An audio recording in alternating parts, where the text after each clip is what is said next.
Energetic America.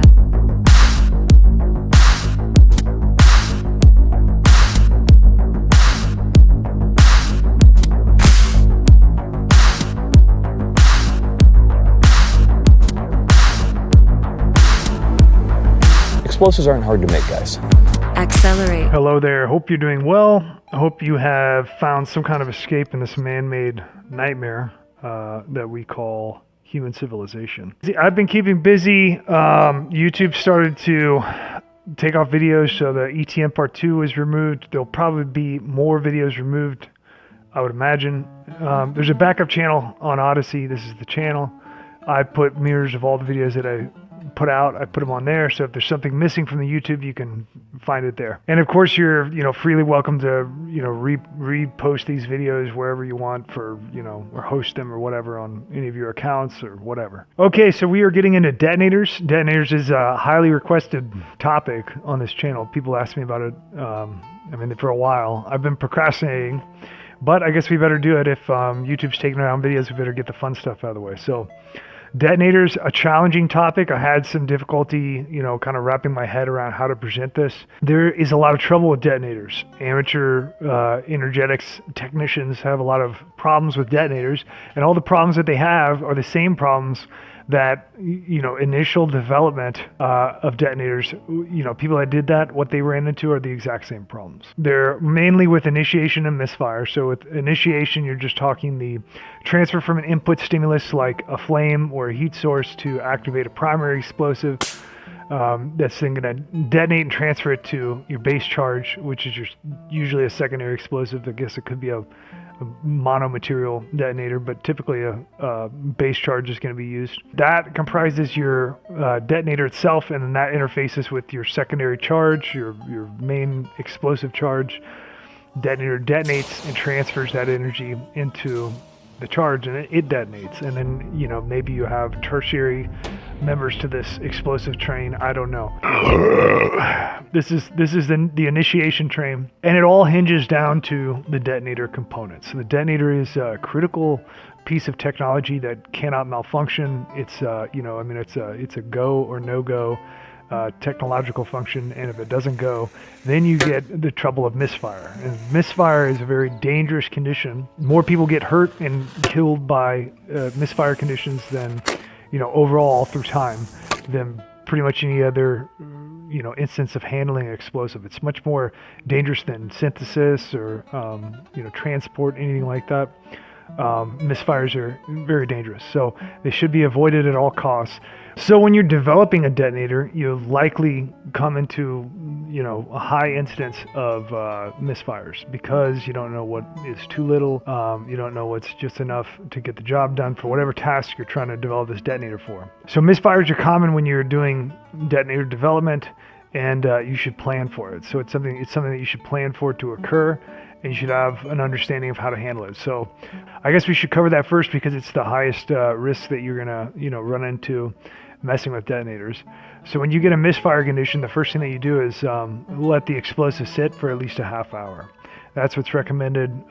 That's what everybody's done that for a long time. Half hour standby, don't approach the charge.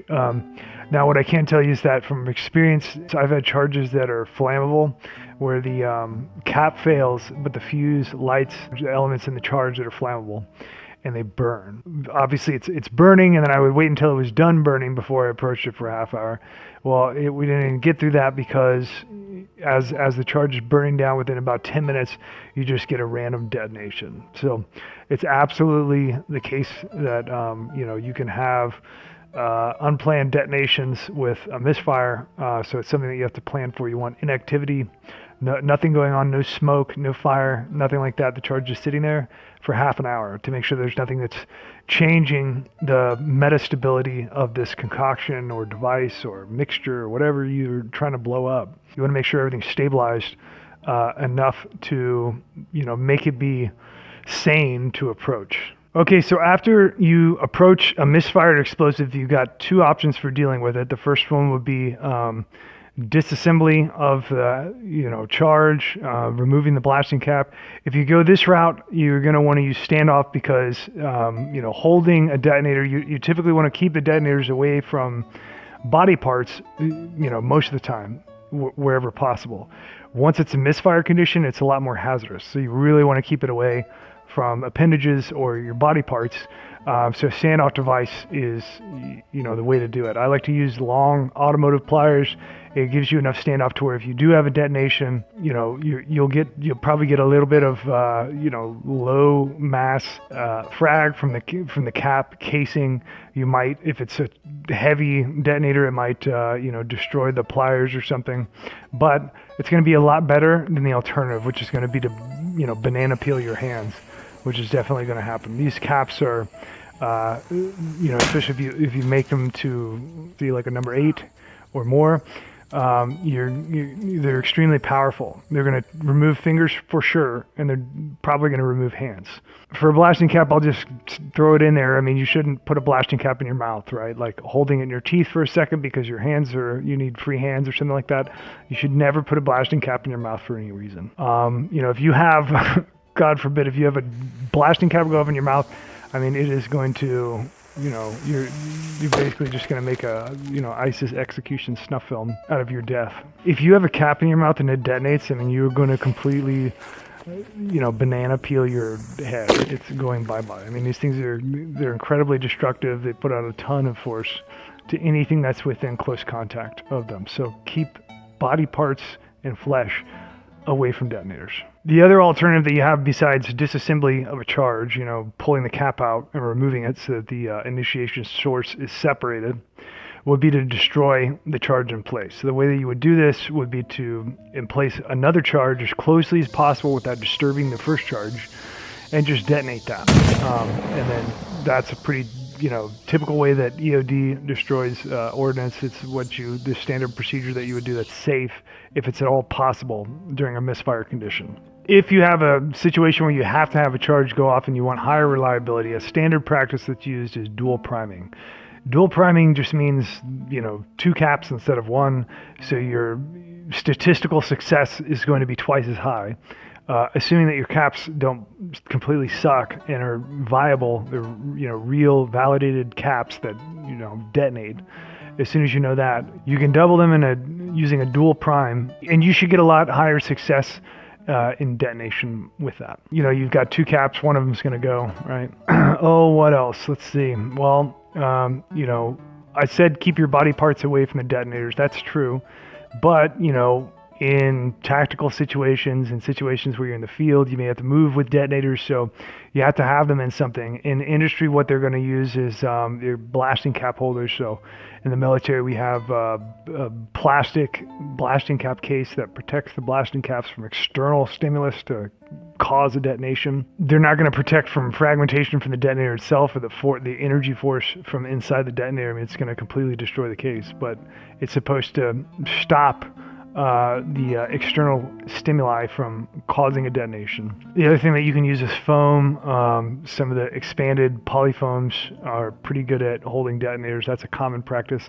I really like using wood, so I like using a 2x4 and just drilling it for the diameter of the detonator and sticking them in there, making a pack out of it, and then just like taping a foam lid over it. Wood works pretty well at absorbing energy and turning it into low mass, cellulose fiber fragmentation when it detonates, so it does put off wood splinter fragmentation, but it's pretty low velocity compared to metal, and it's eating up a lot of the energy in the wood before it hits you. So it's actually a pretty good idea, in my opinion, to use wood. I use wood as the cap holder when I press. So we'll go into that in this video. I'll discuss that more. Okay, so let's get into detonator design. It's kind of a difficult topic because detonators are all over the place. Lots of private companies have their own detonator designs. They can be, radically different.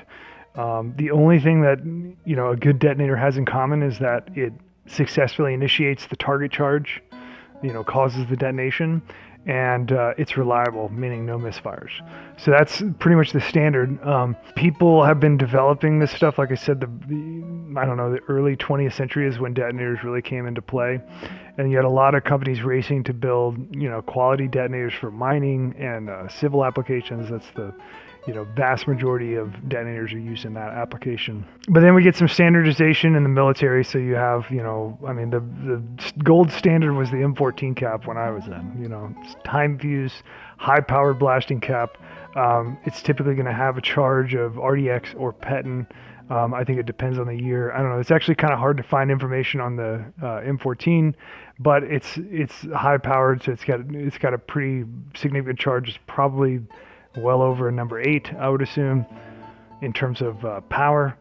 And then a similar cap to that would be like an M6 in electrically fired caps, the M6. So most of these caps, most U.S. military caps, and most caps in general are going to be 6 to 7 millimeters in diameter. So that's kind of the target diameter. You can go bigger. There's some 8 millimeter caps. I use 8 millimeter caps sometimes. You can go smaller. 4 millimeter caps are possible.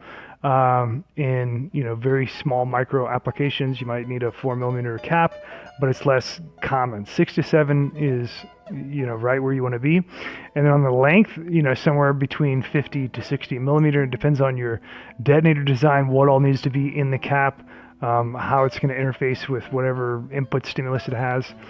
You have to have room for that. So 50 to 60 millimeter cases work pretty well, and they're typically somewhere around 0.3 to maybe a half of a millimeter thick, usually in the case wall. That's what you'll typically find. That would be an average description of what you would find in the dimensions for a detonator. So the meat and potato of the detonator design is going to be the output, which is going to be your base charge segment. That's what the work that the detonator can do in initiating an explosive. It's going to come out of that. So Petin and RDX are the kings of base charges. They work the best. RDX is more efficient than Petin, it turns out.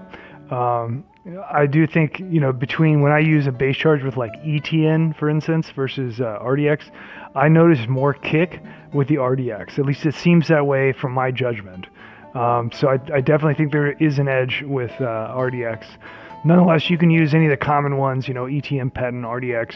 If you really want to get fancy, you can get into, some of the higher end stuff like K6 or ANQN, tetrazoles. I really like lead nitramino tetrazole. I think it's really good, high energy, more than 9,000 meters per second output when it's pressed as an output charge, and it's pretty insensitive. Of course, when they first developed detonators, they were using mercury fulminate. So, all of the power strengths of detonators are listed in reference to mercury fulminate charges. So a number 8 cap would be, a 2 gram mercury fulminate output strength. And the way that they measure the strength is with crushed sand. So they put a blasting cap in sand with that charge, detonate it, and they measure the different sizes of sand using, a sieve and letting it go through a certain mesh. And then they can divide up the different sizes, and that determines, what the power of the cap is. So the number 8, which is your standard, normal industry high-powered cap, is going to be the equivalent of 2 grams of mercury fulminate. What they typically did was actually a mixture of mercury fulminate and potassium chlorate. The potassium chlorate was used to, reduce initiation temps, and it's a very energetic oxidizer, so it's kind of catalytic in the detonation profile for a mix in a primary explosive. It just helps set off mercury fulminate. So 80-20 is the normal mix, 80% mercury fulminate, 20% potassium chlorate. So in terms of base charges, a very common base charge, there's this document that I'm going to reference. This is actually apparently, supposedly this is some kind of CIA archive document that they've released into the public domain. And it's got some of the legacy powder companies, legacy detonator manufacturers. It's got some of their specs for detonators. Mostly it's physical dimensions, but they also have some loads listed in there. And it's a great reference to just get ideas of averages of what different detonators use in terms of loads. So very typical is going to be somewhere around 0.87 gram to 0.9 gram. That's like, 90% of high-powered detonators are going to be Peton or RDX 0.87 to 0.9 grams. If you get into extra strength detonators, you're going to get over a gram of RDX, which is when you get over a gram of either Peton or RDX, you're going to be way over a number 8. You'll be a lot more powerful. I mean, some of the high-powered military caps have over a gram, like 1.4, I think, something like. I mean, I can't remember. Something like that. You can get pretty high-powered. It depends on the case capacity, the volume that you have available to pack in, and the density of the base charge. So in that 6 to 7 millimeter diameter case where you only have a length of 50 to 60 millimeter, it's really common to have under 1.5 grams of whatever your base charge is, because you start getting over 1.5 grams, it's usually less than that. It's usually 1.4, 1.2, something like that. You'll start to run out of room for your header section and your, whatever you're using, an electric match or a fuse head or something like that. You're going to run out of room to connect that in a 50 to 60 millimeter case length. And just to mention, because number 8s come up all the time, so I already mentioned that, mercury fulminate at 2 grams is the base charge for standardized number 8. For equivalence, they're using a sand crush test to measure strength to determine equivalency. The case size on that would be a 50 millimeter length and a 6 or 7 millimeter inner diameter case. 6 or 7 millimeter, they can use both in the standard number 8 design. Just to go over some of the generalities of detonator design, there is a rule where the smaller diameter the detonator is, the more efficient it is in its output. And so that doesn't mean that a bigger detonator wouldn't have a bigger boom. It's going to have more explosive in there. It's going to detonate and release more energy. But the smaller diameter detonator it's got more output per the amount of explosive that is packed inside the detonator. And that has entirely to do with the surface area of the geometry of a cylinder, which is a standard detonator shape. So if you go outside of that, I don't know if that holds true or not, but it's just an interesting kind of factoid about the detonator designs. So in theory, if you wanted the most efficient detonator, you would want to have maximum energy output base charge. You would want to have maximum efficiency and transfer priming charge. And then you would want to have the smallest possible detonator size, a micro detonator size, to achieve whatever initiation you need to achieve in your project. That would be the most efficient way to use a detonator. In terms of standard case dimensions, just to give you an idea, the M14, which would be a U.S. military time fuse standard blasting cap, high powered, you're looking at an outer diameter of 6.12 millimeter and a 60 millimeter case length. And it's the same for the M6. That's the electric equivalent. The M6 is 0.81 to 0.94 grams of RDX base charge. That's pretty common for a high-powered blasting cap. They can go higher, like I said, you can go into 1.2 if you can fit it. It depends on your case dimensions. Okay, so then prime masses, what you're priming the detonator with, they're all over the place. So, there's minimum priming charges, but you typically want to go over that. Most of them for lead azide, a standard minimum priming charge is going to probably, 50 milligrams is what is going to be standard. And that's usually a lead azide and lead styphnate 80-20 mixture is what they're usually using. The lead styphnate is used to dope the azide so that it's a little bit more sensitive to flame input. And 50 milligrams is usually your minimum. So you need an equivalent of that in terms of, initiating ability with other primary explosives. So if you go with something like SAD, it's obviously going to be way over that. If you go with something that's more high-powered like NAP or INAP, it's obviously going to be, less. So you can reduce the minimum charge. It's going to depend mostly on your volume that's available. So ultimately, primes, in terms of the masses, they have to be determined in your load development. So when you're developing your detonator, you have to test and validate the minimum charge for 100% efficiency. No failures at all. the whole time. If there's any failures, that means you need more.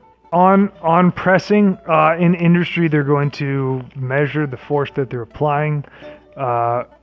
It's all over the place. So a typical figure would be something like 98 kilograms per centimeter squared, and that equates to roughly 1300 psi in terms of force. I don't use force measurement when I'm doing loading. The reason being that, if you can see behind me right there, this is an arbor press, so it presses straight down with mechanical advantage on a lever. So with that, I can press so hard that it actually bulges the case. The density gets maxed out, and then the material gets pushed out because it doesn't have anywhere to go, so it pushes out to the side, and it will widen the case, stretch it out. Which is too much of a press. So I always go less than that maximum mechanical advantage press, and just kind of go by feel. And I can measure if it's necessary to know the density. I just measure the empty case volume to determine what the density of the charge is that's pressed. So in general, some things that I'll say is that a higher density secondary, when you're pressing it in a detonator, obviously the higher velocity it's going to detonate at, right? The more dense it is, the more that you press it, the higher velocity output it is. The caveat to that is that I've found, and I haven't really read about this a lot in literature. It's just what I've found in testing. I think there's a huge effect on, when you start to approach maximum pressing density for secondaries, for common secondaries, their initiation becomes more difficult. So it's a little bit harder to kick off a max density RDX charge or max density PETN or ETN charge than it is to fire a looser, lower density version of that. It's just going to be easier. I found this across the board. I've done testing on it. It's if you press it to max density, you're going to need quite the priming charge to get to kick off. Reinforcing caps, just to mention this because it's a common technology, especially in early detonators. So reinforcing caps are kind of this thing that they just arrived to, where they're using, it's usually aluminum, brass, or copper. It's a cap that's approximately the same diameter as the inner diameter of your cap. They're loading in their secondary, and then they're pressing primary explosive on top of that, and then they're securing that, pressing down a reinforcing cap. The reinforcing cap is just like a cup that goes down, gets pressed down on top of the primary, and it usually has an aperture hole in the middle, so it's an open hole that allows flame to get through. It's usually at least, maybe a millimeter in diameter, sometimes more, sometimes 2 millimeter, big enough to allow a flame to get through. So what a reinforcing cap does is it increases efficiency of a primary explosive to transfer the initiation impulse. So you typically, for that, in testing, if you use a reinforcing cap, it'll be a lower mass of primary explosive needed to initiate an equivalent secondary base charge. To some primaries, it doesn't really make a terrible difference, but this is something that you'll find in legacy detonators. You'll find this, the CIA document on detonators. You'll have plenty of references to this in there, but just so that this is this is something that used to be common. I don't typically use this. I have experimented with some different reinforcing caps, brass ones. I found that like the rhinestone cups that they use for clothing making. Those can sometimes be the exact diameter needed for a detonator. You just have to look and find and see what's out there. In some cases they use washers, so you can drop a washer down in there and press it if it's wide enough diameter to make contact with the inner diameter of the case, and you can make a reinforcing cap effect in that way. Like I said, I don't use the reinforcing cap. I just I think it's it's more components to the detonator. It makes it more complex in terms of the needs to get it running. So I just go with a design. I'll use slightly more primary explosive and leave out the reinforcing caps. So I guess we should talk about my method of what I mean. My detonators are always changing, right? So 5 years ago, my detonator, the way that it would look and the way that it was designed is completely different. I know, totally different stuff just in the last year. I've learned all kinds of stuff. I'm always learning. So the detonator design will change all the time, so you have to have running design. I would recommend keeping notes on your designs just so you can look back and evaluate things, keep track of, what works, what doesn't. It can help a lot. Anyway, in terms of my design, I guess where we should start is with the case. So for a long time, I used aluminum as the case material. Aluminum is a very common case material for detonators. It's industry standard right now. Most military and commercial detonators will have aluminum bodied caps, so this is very normal. So the most common source for aluminum is going to be aluminum straws. They're typically an 8 mm nominal outer diameter, and it's a straw, so it's an open end. You can press in an open end tube and still get a detonator.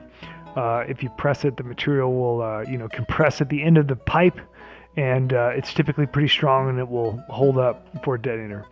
The other, the common thing, like what I would do is use a rod to press inside of the straw. It's the same size as the inner diameter of the straw. And I would drop aluminum foil down the aluminum tube and then press it, and it, becomes very hard and structurally sound to serve as, an end enclosure on this aluminum straw.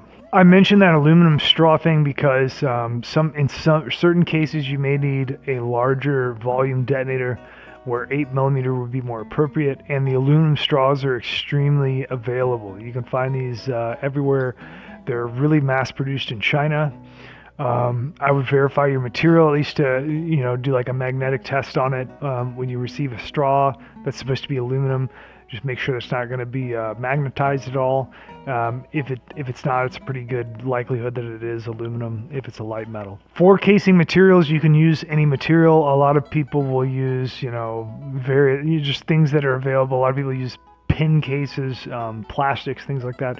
I don't think, there is a difference in terms of initiating efficiency, how, big of a charge you can detonate with a blasting cap, depending on the material. That has to do with confinement. It's very similar to, how some primary explosives won't detonate in the open. They'll have to be confined. Well, it's the same effect with confinement and the detonator body with different materials. They all have, slightly different characteristics, and they have to just be tested in your detonator design.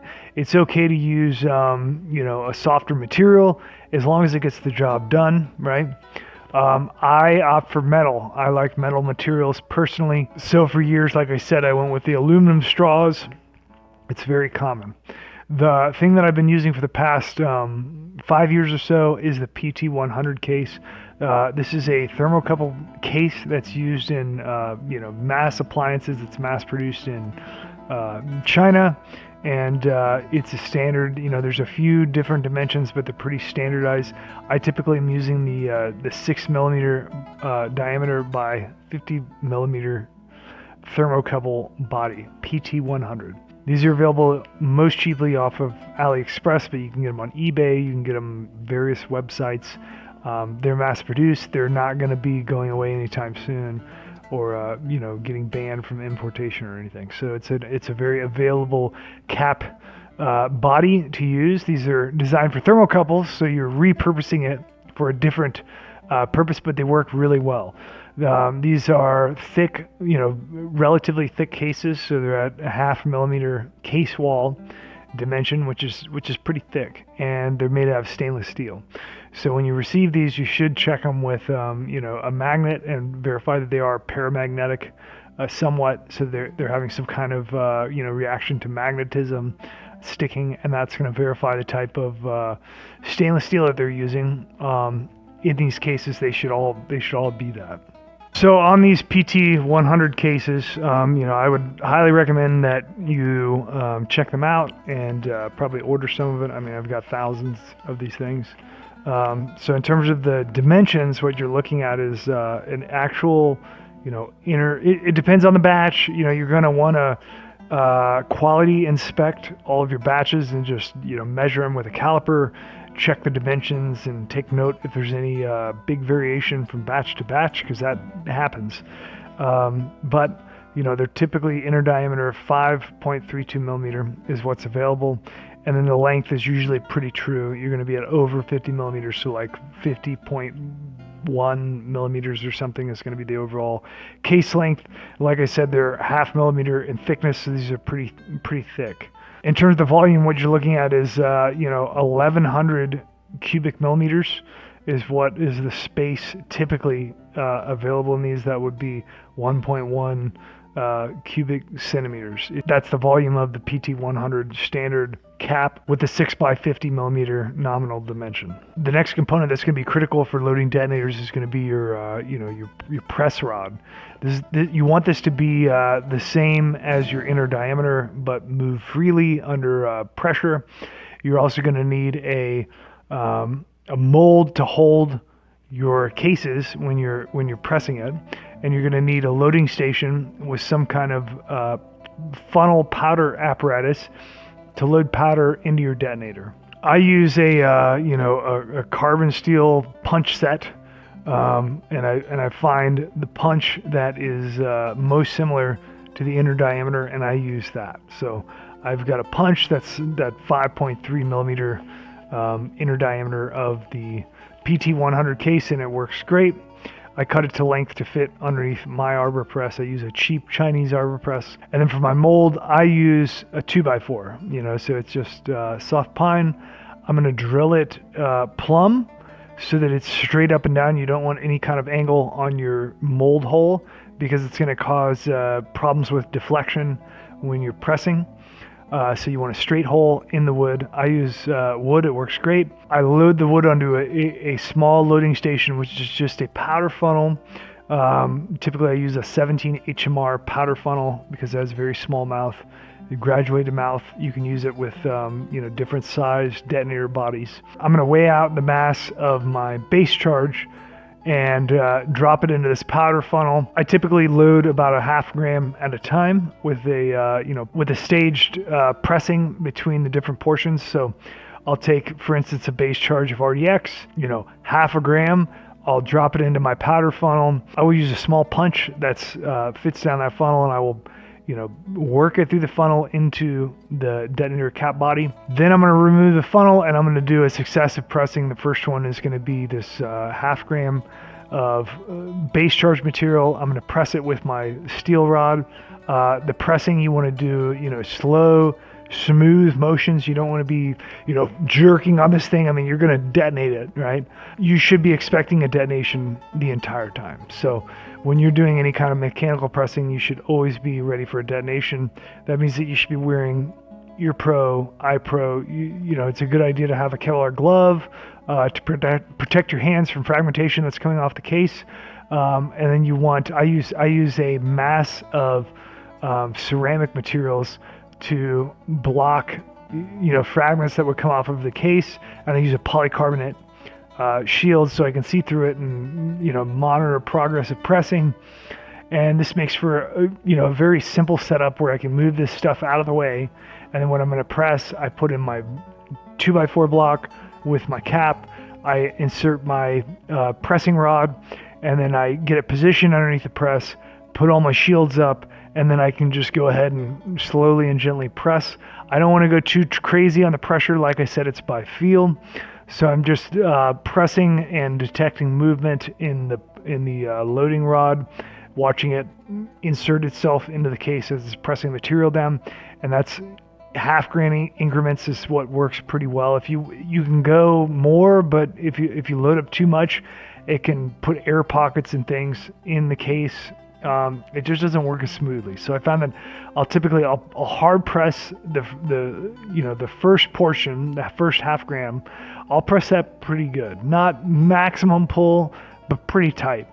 The second portion, another half gram. Typically, I like to go around 1 gram base charge. Usually, I'll just press that maybe about 75% force, and then I'll usually come in with perhaps a 1/4 gram, something like that, maybe even less, with just a light pressing, enough to hold the material in so that it's not going to fall out of the cap if you turn the cap upside down. That's how much I press in the last portion of base charge. Now we're getting into the real intricate part of loading a detonator, which is the interface between your input stimulus and the primary explosive. So first things up is primary explosive. Obviously, my primary of choice is absolutely INAP and UNAP. So INAP I would use in, I mostly use it in mono filler caps where I'm not using anything except INAP. So if I wanted a really fast detonator, one where I can just produce it on the spot the same day, have it dried out, load it into a cap, and then I'm ready to go, that's where I'm going to use INAP.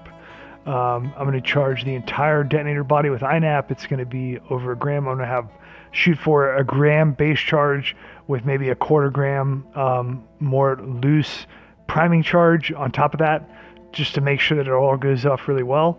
With INAP, I think its decomposition temp is a little bit higher than standard NAP on thermal stimulus. It seems to be.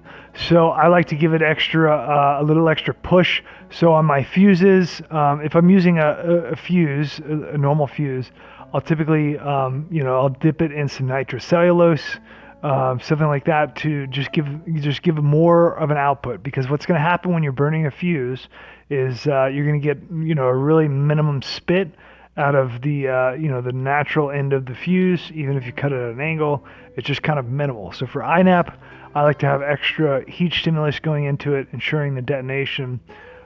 That works great. There's a lot of ways to prime caps. UNAP is what I'm using exclusively almost for most practical cap designs in terms of the priming material. I mean, UNAP is far superior to pretty much, it's superior in my opinion overall. When you put everything together, UNAP is totally superior to everything. I mean, it's better than anything that I've used. I would use whatever is all around best, and that is UNAP.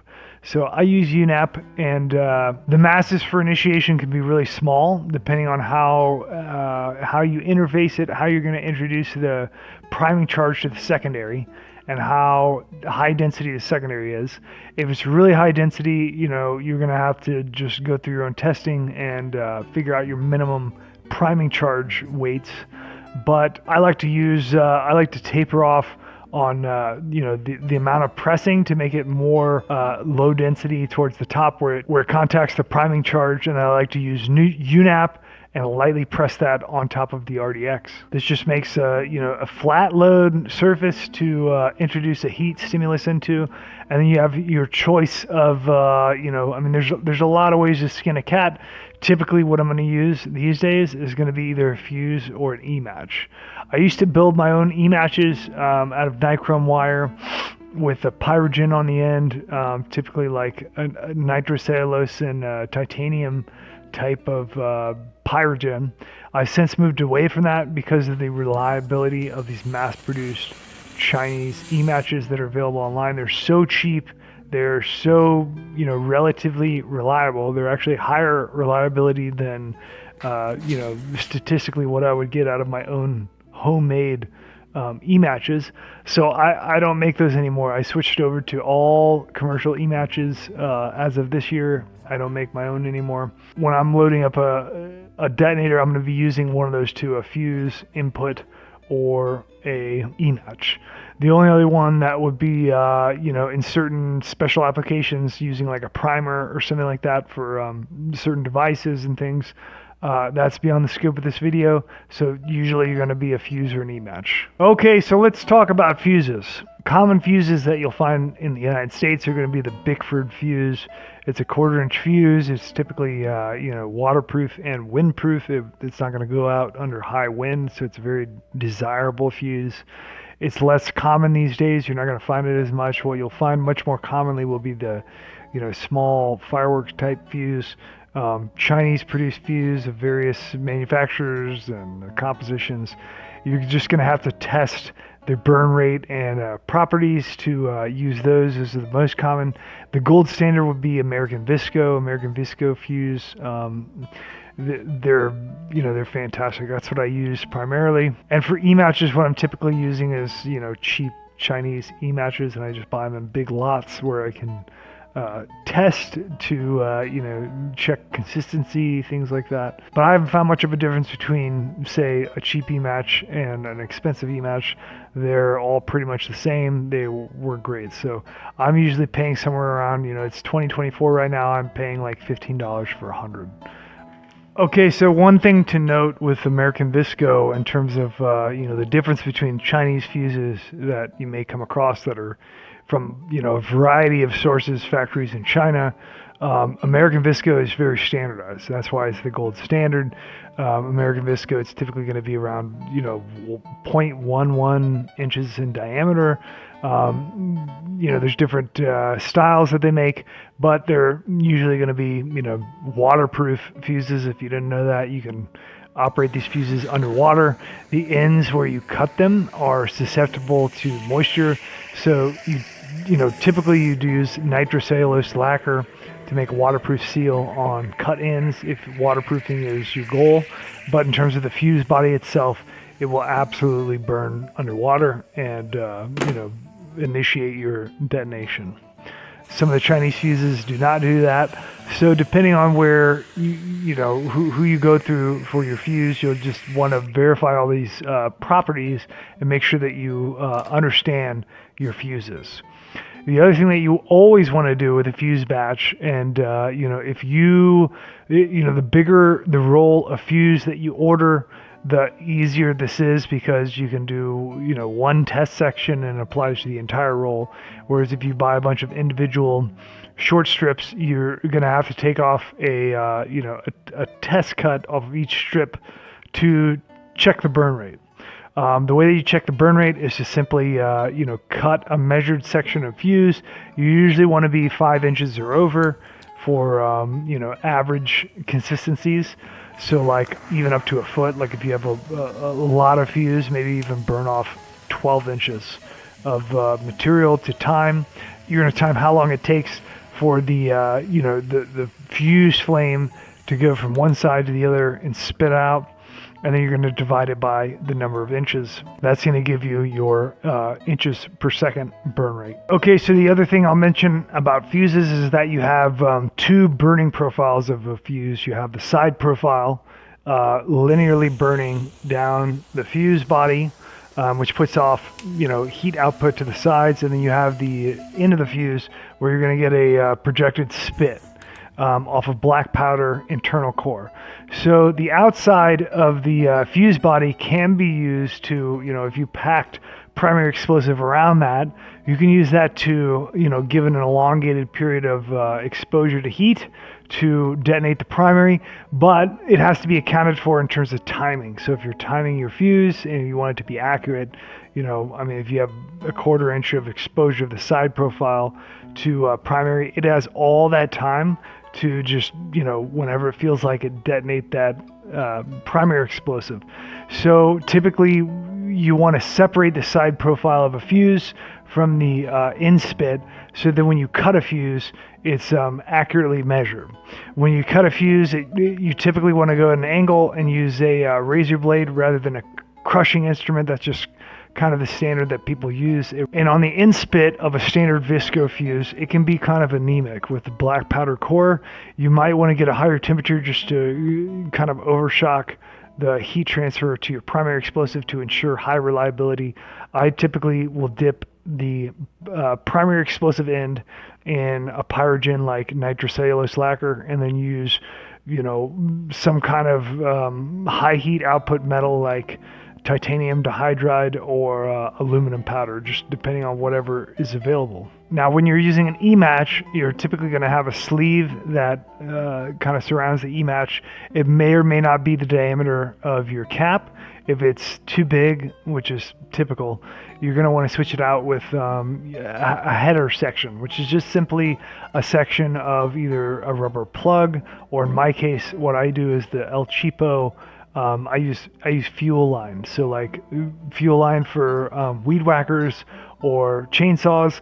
That is typically very well matched up with standard diameter, 0.11 inch American Visco fuse. It's also very cheap. You can buy it by the yard. So I use this a lot, and a Visco fuse will burn right through that thing. Even with the limitation on oxygen, it just burns right through there. So it works very well as a header cap in lieu of, a traditional neoprene plug, something like that they would use. And they're also stretchy. So for something like an E-match, it's usually a flat body, kind of wide. It has wide shoulders, hard to stretch things over it. Fuel line will stretch right over it, no problem. There are two different approaches when stretching the fuel line as a header over an E-match or a fuse. The two approaches are, your output, whatever it is, an E-match or the in-spit on a fuse. You want them to be in direct contact with the primary, so it fires off and hits the primary with nothing in between, no space, ideally. So you want the fuse or the E-match right up against the primary, and you don't want any space, around the fuse or E-match for the primary to move around and become, low density. So this is another place that the fuel line comes in to help. It's going to, surround your E-match or your fuse and block the path around it, and you just control how far your E-match or your fuse comes out of the the fuel line, and everything's tight, everything's nice and happy. You're going to get very reliable initiation in this regard. There is an alternative method that I've used that works really well in certain cases, like INAP. I actually prefer to use this because I feel like it has higher reliability.